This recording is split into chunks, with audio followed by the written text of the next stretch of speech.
বাপের বাঙালি থেকে বন্ধুরা, আজকে ওল কচু রান্না করবো চিংড়ি মাছ দিয়ে ডালনা। এই যে চিংড়ি মাছগুলো ভেজে তুলে নিলাম।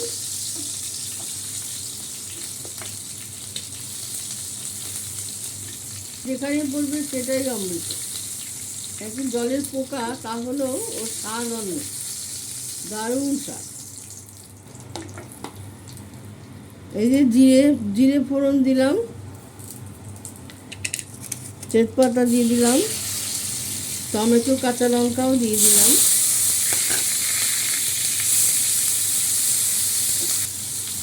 একটু নুন দিয়ে দিলাম,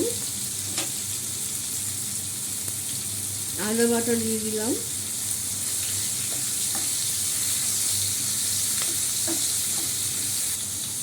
এই যে ওল কচুগুলো কাটিয়ে রেখেছি এগুলো দিয়ে দিলাম,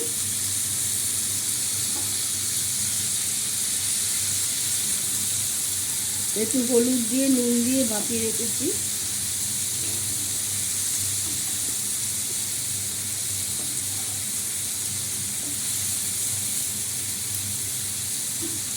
এই চিংড়ি মাছগুলোও দিয়ে দিলাম, সিদ্ধ হবে একসাথে মশলার সাথে।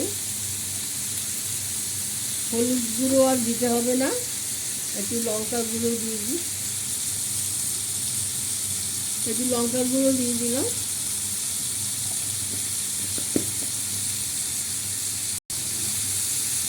চিংড়ি মাছ করলে ধনে পাতাও লাগবে না, গরম মশলাও লাগবে না, চিংড়ি মাছের গন্ধই খাওয়া হবে।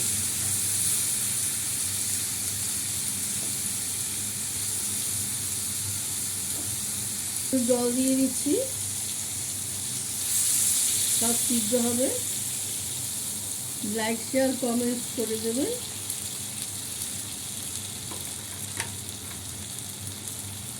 একটা রেটা ভরপেট বাঙালিকে সাবস্ক্রাইব করে দেবেন। আপনারা রান্নাগুলো দেখছেন কিন্তু কেউ সাবস্ক্রাইব করছেন না। এটা একটু ফুটুক, এখন সব সিদ্ধ হোক ভালো করে, তারপরে আবার দেখাচ্ছি। ব্লগটা বেশি বড় হবে না, ব্লগটা ছোটই হবে। এটা এখন একটু ঢাকা দিয়ে দিলাম, হয়ে গেছে, না সেদ্ধ হয়ে গেছে। ভরপেট বাঙালি থেকে বন্ধুরা ওল কচু দিয়ে চিংড়ি মাছের দিয়ে ডালনা করলাম, দেখুন কি সুন্দর হয়েছে দেখতে। একটু মিষ্টি দিয়ে দিলাম, গুড়, এখন আমি গুড় ব্যবহার করি, চিনি দিই না, চিনি খেতে বারণ করে সবাই। আর একটুখানি আটা চিটিয়ে দিলাম, ঘন হবে ঝোলটা। আমার ব্লগটা এখানে শেষ হয়ে গেল।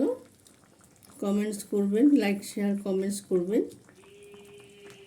@ ভরপেট বাঙালিতে একটু সাবস্ক্রাইব করে দেবেন। কেমন হলো বন্ধুরা বলুন। এটা দিয়ে ডালনা আজকে আমাদের দুপুরের খাওয়া। সিদ্ধ হয়ে গেছে আমার তরকারি, এবার স্ট্যান্ডিং টাইমে একটু রেখে দিলাম। নমস্কার।